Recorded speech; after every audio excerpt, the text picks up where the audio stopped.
Yes. What happened? It was a big case in court. And some of my sisters went, well, not some, a couple of them testified against the sister in court in order to cover up the nastiness. So you're... Far as the east is from the west. How many sisters you have? 5. 7, but 1 died. My first cousin, one of my uncle's son. Whoa. Yes, we grew up together. We grew up in the same district, of course. Of course. Whoa. A very upstanding person, a decent person, as I knew him at the time growing up. Mm-hmm. I do not know how he became this monster. But I will tell you, when I became an adult, I severed myself from Paul because of the attitude that he was displaying towards me. It was odd. It was disgusting. And I totally blocked him off. Whoa. Like the way Paul, he touches me. He put his hand around my waist. The innuendos that he was saying to me. Oh, beautiful I am. And all kind of stuff. It was so uncomfortable. And that nobody knew that I was carrying. Except my sisters. I blocked him off. It was disgusting. So he was... You're... Messam. What? My cousin, this mouth is telling you. That's why I sever ties with him. Gee. Into him. So he... To tell you that it's in their blood. I'm telling you about my father, and I am telling you about my brother's son, and I am telling you about Paul Messam. I am also going to tell you about another cousin, a female cousin, Messam, that I had. She died many years ago in England. She was sleeping with her father. And when her mother found out, she and her father put themselves into a car and blew themselves to Timbuktu. They would rather die. I try to remake myself. I try to leave everything behind. But let me tell you something. Sexual abuse is a scar that will never go away. No matter how hard we try, it lives in you. It is a scar that you can look at in the mirror every day, and it's just like yesterday. That. Now, I had a problem remembering a block of my life. Between age 6, I was traumatized when I was 6 years old. And between age 6 and age 12, I could not remember anything. I even tell myself that I was going to see a hypnotist. But I never did.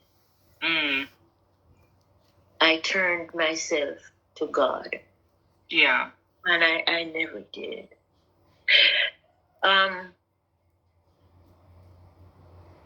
Where was I again? Oh my God. A uncle. And the uncle said to me, I went to visit, I think it was 2016, I went to visit. And I stayed at his house in Maypen. And he said to me, he said, tell me, how are things with you? I said, fine. He said, yes, I can see that you're fine. That's not what I'm talking about. I'm talking about your personal life with your husband and so. I said, Uncle, I don't want to talk about that right. He said to me, I have something that I want to tell you. And I do not want to go to my grave without telling you. Because most of the people that are involved is already dead. And only your mother is still alive. And after much, he didn't want to tell me again. And I said, you can't hang me in the balance like this. You got to tell me. I need to know. I need to know because there are certain things I cannot remember. He said to me, you remember the kitchen outside door? I said, yeah. He said, you remember anything happened in the kitchen? I said, no. No, it was just the kitchen. He said, do you remember a hole in the wall in your father's bedroom? I said, yeah. I see where, like, somebody would use like an axe or something, like a mark in the wall. Yeah. I said, what's all that? He said, I put that mark there. I said, what happened? He said to me, your brother that died, I had a brother that died tragically. He said, your father put you in the kitchen to lie down on the ground. Wow. Your mother stand up and I watch. And the man tell his brother to pull his pants down and razz you. But we as kids know about sex as razz. Wow. We didn't used to say sex, we used to say razz. Wow. Razar. Today you will become a man. What? I burst in tears because I remembered at that point. What? With one of his other brother who also passed away. And when my uncle said he raised his hand with the machete to split his head open, and his brother just passed his hand out of the way, and the machete hit into the wall and chop out piece of the block, concrete block that they used to, that today, that mark is still in the wall. I have not gone back to the house, but I believe that today that mark is still in the wall. My uncle told me. I cried all night. My eyes were swollen the next morning. Not even going to ask my mother. Because number one, she was part of it and she never protected me. She allowed all these things to happen to me. They ruined my life, my emotions. For years I struggled with nightmares. And nightmares. I struggled. I had no peace. bring myself to go and tell anybody else more publicly because nobody believed me. There was a police officer, policeman that was stationed at Porus. His name was Sergeant Shea. I remember I went to him and I was crying. And all the man said to me was,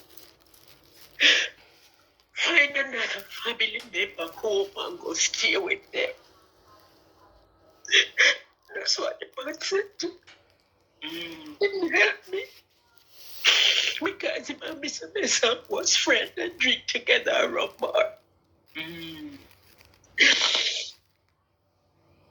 And that's why I can relate to this young woman that came on your show and talk about what Paul did. I could not watch the entire thing. I couldn't.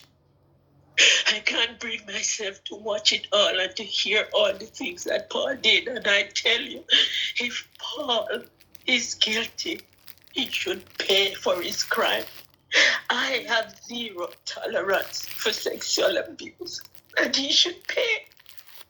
And because he attempted his nastiness with me, is why I believe that young woman. That same thing caused my first marriage to break up. I used to have so much nightmares. I struggled in my sleep.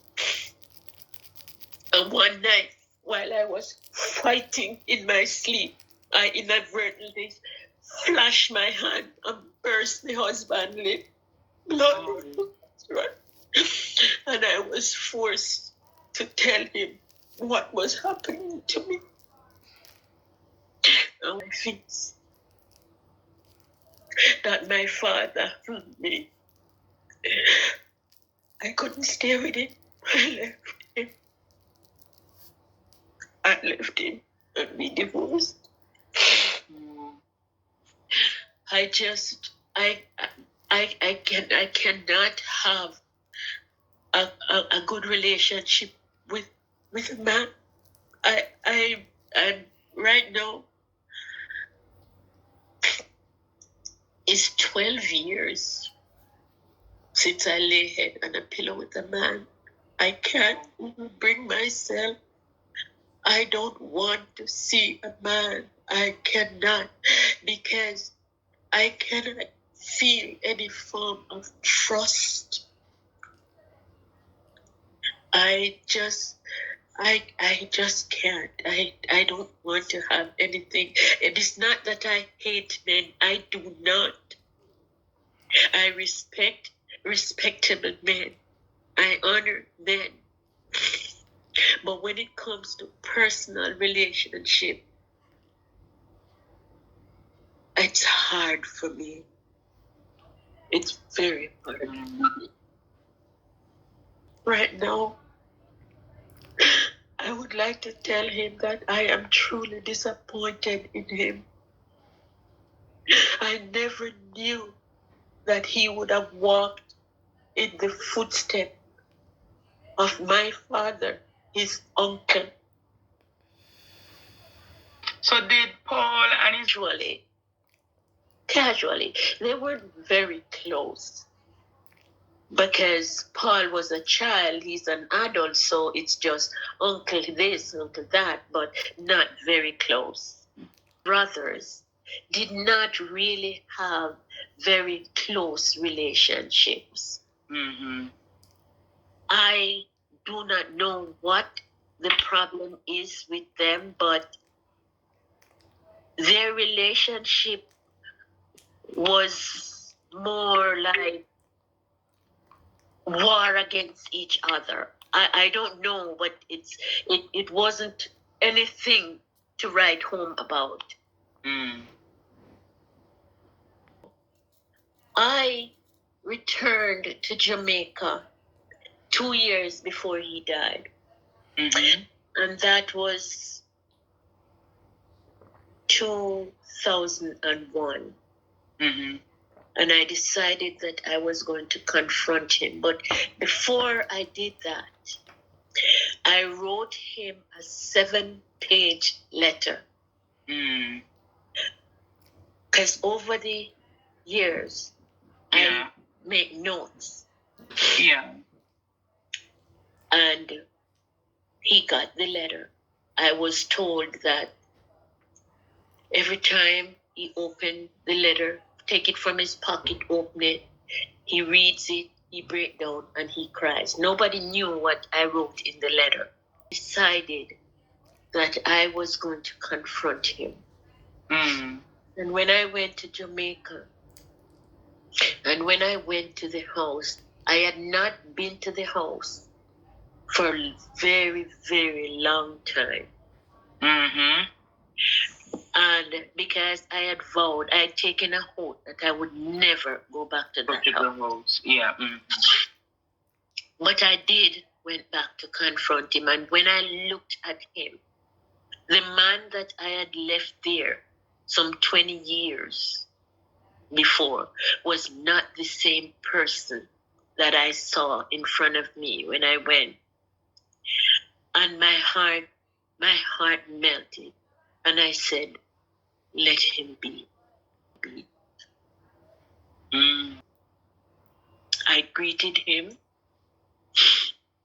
and he reached out. And this was the first time in my entire life that this man shows an iota of compassion towards me. He reached out and embraced me. At that moment that he was sorry for what he did. I still never. No. I never did. I couldn't. Until this day, I am still suffering from it. Sometimes I would talk to my sister. Sometimes I remember some things. I broke down and I cry and I call her. It just does not go away. It doesn't go away. Fine. And 50 years later. And it's never years later, and but she will get strength to move forward.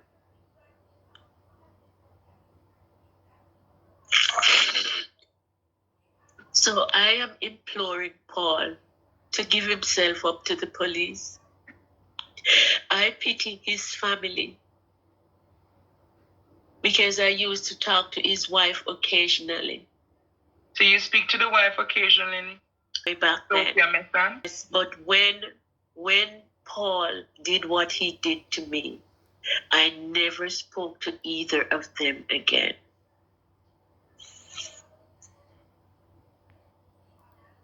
He's in a foreign country. I don't want to say much. But is he him tomorrow, and he's gonna probably cuss me because he often asks me this one question: were you violated when I came to the existence? And I denied it because I did not want to hurt him. Tell him. They told him. And you never. I'm sorry. I gave her a befitting funeral because a part of me still cared deeply about her. But that deep motherly. So even though everything you didn't do it. So you alone? I had a brother that took care of half of it. I spent over $1 million to do what I did, and the other brother, took care of the other part of it. Look what I suffered. So the people are poor as time in my life, apart from talking about it with my sisters, nobody outside of that knew what I suffered.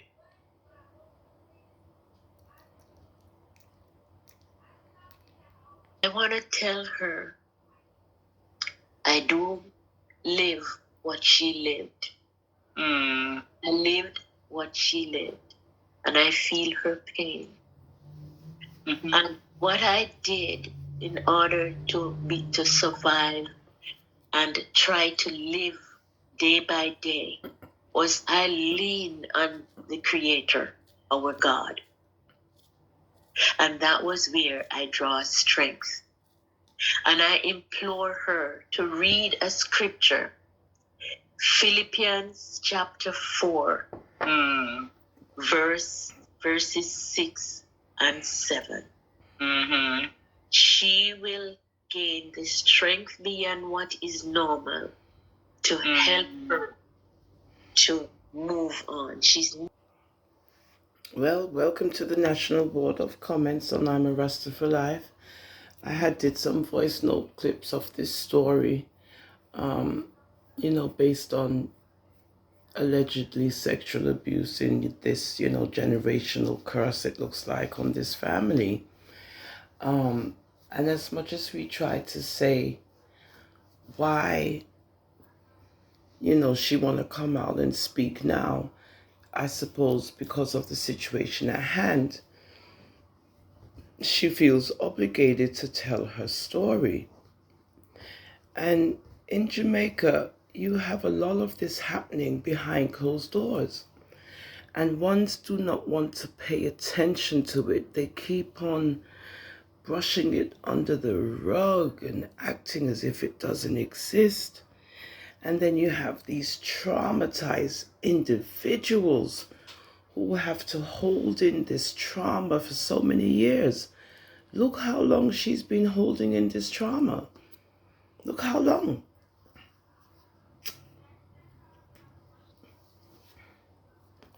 And then you hear she gets pregnant at 15 years old. You cannot be judgmental about that situation either. I was going to get judgmental about that situation. But you can't because of the circumstances that, befell her. All kinds of scenarios. So after all these years now, because of this current situation that's going on, this woman, I suppose, just wants to just tell her story, and no one should judge her for that, because this is a story about most of the women growing up in Jamaica who can tell you the same thing over and over and over again. But they have to suppress it.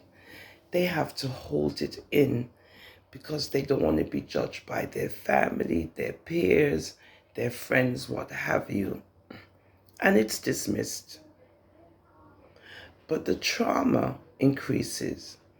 The psychological trauma increases. And you see this now? She cannot have a true relationship with her firstborn son based on others telling him and describing how he came to be. People need to stop hurting one another. Because you don't know psychologically what you're doing. You feel that you're doing something good and you're doing something wicked and evil. Good? And that's the concept again of the devil. Good and evil. So you decide that you're going to tell this young man how he came to be, where you psychologically hurt him. And the cycle begins. Now he cannot have a relationship with his mother based on what he's been told. And now he queries his mother. Is it true, Mummy? Was you violated and that's why I was born? I mean, come on. So the cycle continues. We have to be careful. Oh my Lord, oh my days. And you see now, because of this scandal that's occurring, she feels like now she has to come out and say something. And she should be able to say what she needs to say without being judged. Because it's about sexual abuse. It's about post traumatic stress disorder, and all of these things are caused by trauma from childhood into adulthood. On I'm a Rasta for Life, the National Board of Comments. Please remember to click the like button and the subscribe button. You're not clicking the like button, but that's okay. You don't have to like anything I pull up. Have a good day, guys. Thank you.